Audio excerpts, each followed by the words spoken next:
Meu nome é Natália, eu gostaria de inicialmente agradecer ao Eliud e a toda a comissão organizadora do Tecnovasc, né, um evento aí de excelência. Mais um ano a gente tem a oportunidade de estar reunido de volta, com grandes amigos e sempre aprendendo bastante. Para mim, coube falar um pouquinho sobre a fotopletismografia, né, e como que a gente faz para agregar valor na nossa prática diária clínica no tratamento das doenças venosas. E também, juntamente, a gente vai fazer essa palestra um pouco mais interativa. Então, a gente fez uma apresentação só, eu e a Fernanda.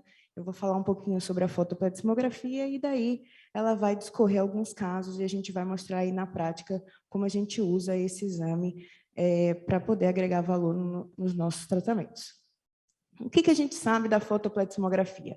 Ele é um exame que vai medir as variações de volume no membro num curto espaço de tempo. E essa variação de volume é a quantidade de sangue que a gente tem na derme. É um exame não invasivo, que pode nos dar uma medição da nossa função venosa, pode ser também utilizado na avaliação inicial da insuficiência venosa crônica, requer mínima experiência para fazer, nem necessita que sejamos nós, os médicos, que a gente aplique o exame no paciente, a gente pode simplesmente interpretar a curva e auxiliar em alguns casos. É um aparelho pequeno e de fácil manuseio.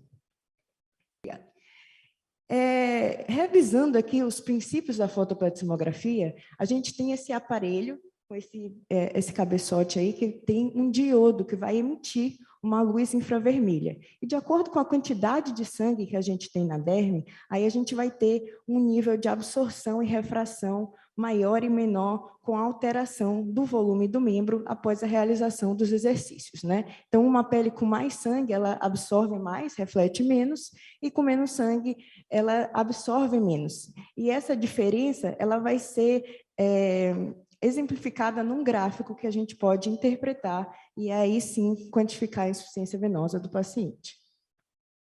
Esses são os padrões de curva que a gente tem na fotopletismografia. Uma curva inicial normal, que a gente vê é um padrão ascendente e um tempo de enchimento venoso normal, maior que 25 segundos, ou a gente pode ter um padrão de refluxo. O padrão de refluxo, ele encurta o tempo de reenchimento venoso, então fica menor do que 25 segundos. Ou a gente pode ter um padrão de obstrução. Um padrão de obstrução, percebam na terceira curva aqui, que a gente não tem aquele padrão ascendente, porque o membro, por uma obstrução, não conseguiu nem esvaziar, ou por uma fraqueza da bomba, ou por uma obstrução ele nem conseguiu, e, consequentemente, um tempo de reenchimento venoso muito curto. Também podemos associar os resultados da fotopletismografia com sintomas e as alterações que a gente vai encontrar na pele. Pacientes que têm tempo de enchimento venoso levemente alterado, entre 21 e 24 segundos, geralmente vão ter sintomas mais leves, podem ter sintomas de peso, algum leve edema, mas sem alterações tróficas. Já pacientes que têm um TEV muito curto, menor do que 10 segundos, daí a gente já observa que são aqueles pacientes com doença mais avançada, com maior quantidade de sintomas e que podem ter alterações tróficas na pele, inclusive ferida. Outra informação que a fotopletismografia leva para a gente é sobre a força da bomba muscular da panturrilha, o nosso venous pump, que geralmente vai estar normal quando for maior ou igual a 3% e alterado quando tiver menor do que 3%. E aí, dessa forma, a gente também vê um pouco da fisiopatologia do retorno naqueles pacientes em que a gente vê que sentem cansaço, dor nas pernas, não tem muitas varizes, muita alteração no exame, a gente vai lá, leva na fotopletismografia e vê que são pacientes que têm uma bomba muscular aí não adequada. Quando a gente orienta a fazer exercícios, caminhadas e fortalecimento, geralmente desaparecem os sintomas. Então, qual é a aplicação clínica que a gente tem da fotopletismografia? Ela pode nos ajudar no prognóstico do paciente cirúrgico e candidato à termoablação. Quando a gente faz o exame e ele está anormal, a gente pode colocar um garrote e simular como que ficaria se a gente retirasse essa safena, se a gente fizesse uma termoablação e ver o prognóstico desse paciente. Pode nos ajudar na indicação de cirurgias do sistema venoso superficial, por exemplo, pacientes que tiveram trombose, têm refluxo de veias profundas e têm varizes. Aí a gente se pergunta, será que os sintomas, eles são só do refluxo do profundo? Será que se eu tratar o superficial, ele vai ter algum benefício?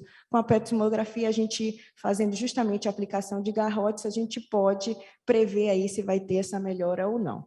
Também fazer uma quantificação da melhora após uma termoablação ambulatorial. A gente mostra para o paciente objetivamente, olha, a gente fez o tratamento, melhorou. É mais uma ferramenta que a gente tem para mostrar a eficiência dos nossos tratamentos. E também podemos fazer esse segmento pós-reabilitação, naqueles pacientes com anquilose de tornozelo, que aí não conseguem fazer a amplitude do movimento quando vai fazendo fisioterapia. Quanto mais eles recuperam a mobilidade, melhora o tempo de enchimento venoso. Então, na literatura, né, fala bastante da fotopletismografia. Darval, em 2010, viu que existe uma correlação entre a gravidade da doença e os TEVs. Então, pacientes que têm um tempo de enchimento venoso mais curto, né, vão estar associados com doenças mais graves e menor qualidade de vida. E também podemos usar como segmento, nesse caso aí, pós-escleroterapia com espuma. Então, aqueles pacientes que tiveram uma melhora dos sintomas foram aqueles que também melhoraram mais significativamente o tempo de enchimento venoso. Agora eu vou chamar a doutora Fernanda para apresentar uns casos para vocês, que a gente vai ver as curvas, vamos discutir e vamos mostrar aí como a gente usa, tanto eu como ela, na prática clínica, no nosso dia a dia, a pletismografia. É isso aí, Marcelo. Bom dia a todos, meu nome é Fernanda Mescolin, eu queria agradecer aqui a comissão organizadora do evento, em nome do Dr. Eliud. É uma honra estar aqui, conhecendo tantas pessoas e ao lado de pessoas tão renomadas no nosso meio vascular. Então, eu trouxe o primeiro caso aqui, um paciente do sexo masculino, 38 anos, ele vinha com queixa de veias grossas, um edema, e ele queria tratar não só para melhorar também a parte funcional, como também a parte estética, que incomodava bastante esse paciente. Então, a gente percebe varizes grossas aqui em região anterolateral da perna direita, que era o que mais incomodava ele. Nós realizamos no mesmo tempo o Doppler venoso e evidenciamos uma insuficiência de safena até terço médio de perna, e essa safena drenava, né, algumas varizes nessa região anterolateral da perna direita dele. Todos os pacientes lá na clínica que têm planejamento de tratamento cirúrgico, a gente realiza fotopletismografia para agregar valor também e para quantificar para esse paciente a melhora que ele teve depois do procedimento. Então, a gente realizou, e uma coisa que eu queria deixar claro aqui, que parece que é muito simples fazer o exame, né? Fácil a execução, você pode deixar a sua secretária para ela fazer o exame, mas, eventualmente, é muito difícil desse paciente entender o movimento, e, às vezes, a curva não fica tão acadêmica quanto nos livros. Então, eu vou tentar interagir um pouquinho com a Natália, pedir para a Natália ajudar a gente na interpretação dessa pletismografia desse paciente. Então, a gente está vendo aí o padrão da curva, né? Um paciente que tem um tempo de enchimento venoso curto, 16 segundos. Vocês podem ver que o primeiro gráfico de cima, né, é sem o garrote. E aí a gente aplica o garrote. O que é esse garrote, Natália? A gente vai aplicar um garrote abaixo do joelho que vai simular como se a gente tirasse a veia safena, como se a gente excluísse essa veia superficial. E quando há melhora do tempo do enchimento venoso, quando a gente aplica o garrote, a gente tem um prognóstico que esse paciente provavelmente vai se beneficiar do tratamento dessa safena, que é justamente o que acontece. De 16 passa para 20 segundos. Né? E é um paciente também que, nesse caso, não tinha problema de bomba muscular, olha lá, 6,4%.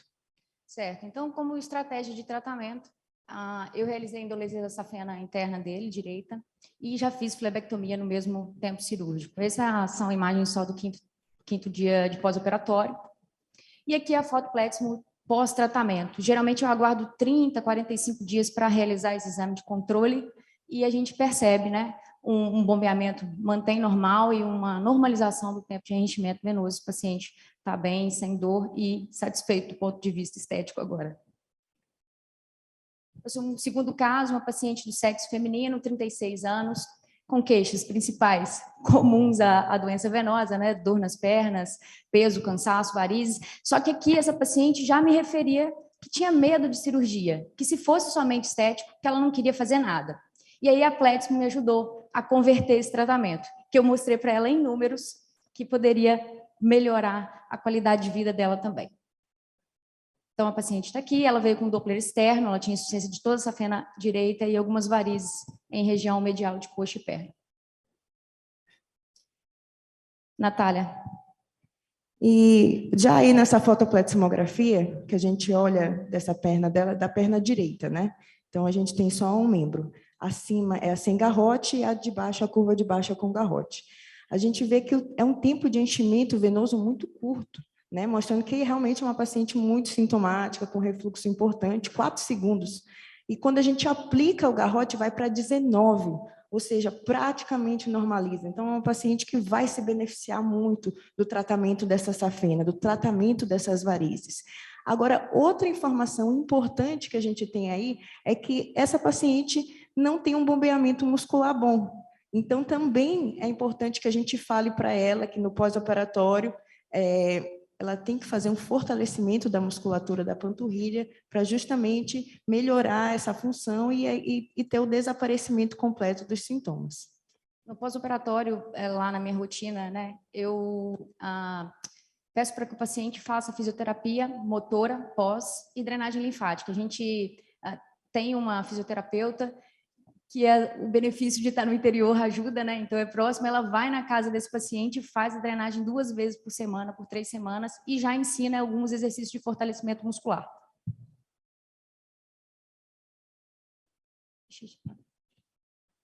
Como estratégia de tratamento, a paciente não queria cirurgia de maneira alguma, então eu propus para ela fazer a técnica ATA.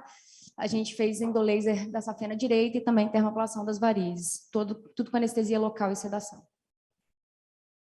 Aqui a foto Pletimo pós, a gente percebe, né, a normalização do tempo de reenchimento e um bombeamento normal, mostrando que a gente fez um trabalho multidisciplinar e a paciente foi tranquila, sentiu que não foi operada, né, por não ter tido nenhum corte, enfim. Terceiro caso e o último aqui, uma paciente de 60 anos, sexo feminino, também com as queixas comuns à doença venosa. Só que aqui ela tinha uma história prévia de safenectomia bilateral. Aqui a gente percebe varizes de médio e grosso calibre em face medial de perna também e de coxa. No Doppler venoso ela tinha uma insuficiência de junção safeno-femoral bilateral, né, um coto residual, originando essas varizes. E ao lado esquerdo ela tinha também uma safena esquerda residual. A foto Pletimo pré. Aí, essa fotopletismografia é dos 2 membros, né? E percebam como tem algumas diferenças e que, por isso que é importante que a Fernanda trouxe aqui a cartografia embaixo para a gente entender. Percebam que essa paciente, na perna direita, ela não tem mais essa safena. Né? Então, quando a gente aplica, e tem 2 perfurantes insuficientes para baixo, né? Quando a gente aplica o garrote, não houve diferença nenhuma, porque o garrote, que geralmente a gente aplica aqui abaixo do joelho, não excluiu nada, excluiu alguma variz, não tem mais a safena. O refluxo vem das tributárias e vem das perfurantes. Um artifício que a gente poderia fazer para saber se eu tratando essas perfurantes eu teria benefício, seria apenas fazer uma digitopressão na localização e pedir para o paciente fazer os movimentos de dorsiflexão, repetir a fotopletismografia, e aí a gente tendo melhora do TEV, do tempo de enchimento venoso, a gente sabe aí que essa é uma fonte de refluxo importante e que melhoraria com o tratamento. Então, por isso que é importante a gente, às vezes, a pletismografia nos dá também essa ideia da localização do problema, e aí a gente, às vezes, fazendo essas manobras, a gente consegue ver o benefício do tratamento. Já na perna esquerda, que ela ainda tem um pedaço da safena, e tem um pedaço da safena no trajeto que a gente coloca o garrote, quando a Fernanda colocou o garrote, o tempo melhorou. Ele triplicou, de 3 segundos foi para 9 segundos. Então, mostrando que essa paciente, ela teria um benefício aí da gente fazer o tratamento dessas varizes, sim. Certo, como estratégia de tratamento, a gente fez uma endolese da safena esquerda, da junção e também das perfurantes. E eu associei flebectomia no mesmo tempo cirúrgico também, essas são imagens do 5º dia de pós-operatório. E aqui a foto Pletmo pós 30 dias, com todo o tratamento, além de tratamento de varizes, associar a equipe multidisciplinar para tratar também, enfatizar na melhora da bomba dela com fisioterapia motora. Então, a gente vê normalização do bombeamento, uma melhora parcial do reenchimento à direita e uma normalização do tempo de reenchimento à esquerda. Ops. Consegue voltar? Voltar um? Acho que pode ficar aí. E assim, só terminando, porque quando eu encontro as pessoas nos congressos e a gente conversa nas redes sociais e que eles sabem que eu faço fotopletismografia, a pergunta que mais fazem é: quanto custa, como eu posso converter no meu consultório, vale a pena? Né? O investimento aí num aparelho da fotopletismografia digital custa hoje, em média, cerca de 20 mil. Quanto que eu posso cobrar no exame? Eu fiz uma pesquisa com quem faz fotopletismografia e o valor mais barato que eu encontrei cobrado para o exame bilateral seria R$200, mas já vi colegas que cobram até R$950 pelo exame bilateral. Alguns planos cobrem, tem tabela do CHMBP para o exame da fotopletismografia, mas na minha prática clínica eu não costumo fazer ele como só o exame, como só laudar. Eu incorporei a fotopletismografia dentro dos meus tratamentos e aí eu fiz foi aumentar os valores dos meus planos de tratamento, né? Então, eu aumentei em média entre R$1.000 e R$1.500 nos meus valores e faço esse segmento. E eu percebo que quando a gente explica o exame para o paciente, tanto antes como depois, a taxa de conversão é muito mais fácil. É muito mais fácil ele entender, eu tenho esse problema e esse exame me mostrou que muito provavelmente eu vou melhorar.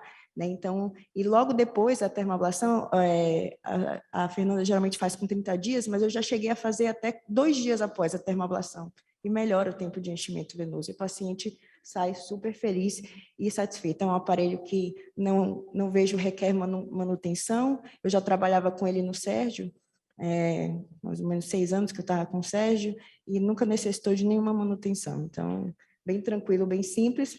Pode passar o próximo, Fernanda. Então, como eu já conversei, aumenta a nossa taxa de conversão, ajuda nas nossas decisões terapêuticas, daqueles pacientes até que a gente não vai tratar. A gente olha, são poucas varizes, não tem queixa estética e tem uma bomba muscular ruim, então, nesse paciente, eu vou melhorar o venous pump dele, vou mandar ele fazer exercício, fortalecer a panturrilha e voltar. Né?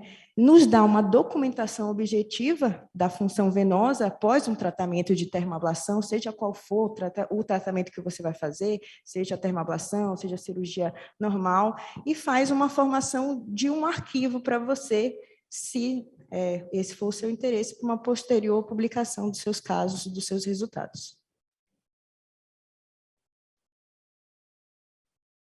Pode passar o próximo?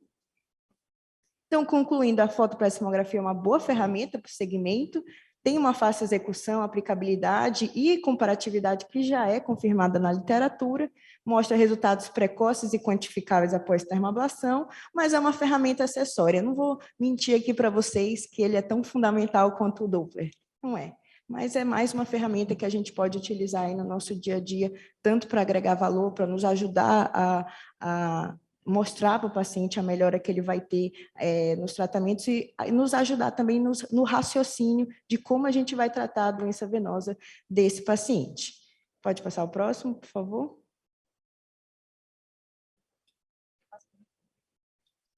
Esses são os nossos contatos para quem quiser falar, tirar qualquer dúvida. O próximo, por favor. E aguardo vocês na minha terrinha. Obrigada.